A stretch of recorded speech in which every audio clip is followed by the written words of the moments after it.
Okey, harus pada hipo kat bawah ni ya. Dia di kepala lima ada.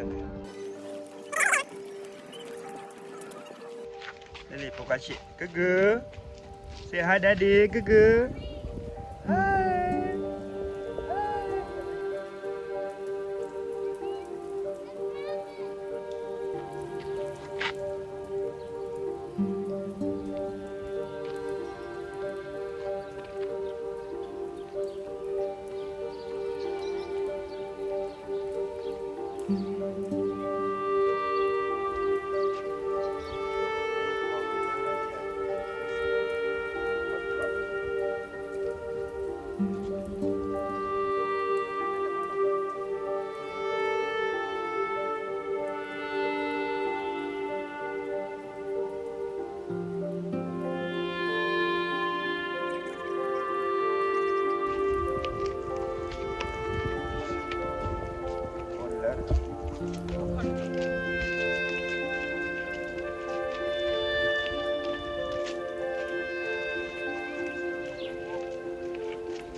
Nanti di leplam itu mana?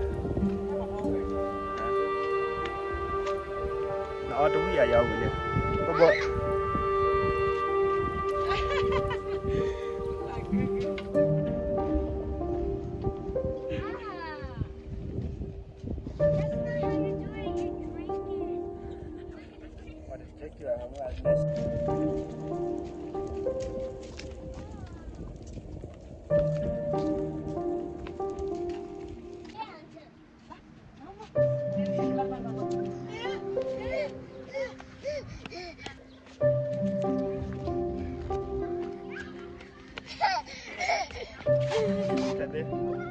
Dia lah parent di.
Thank you for watching. God bless you.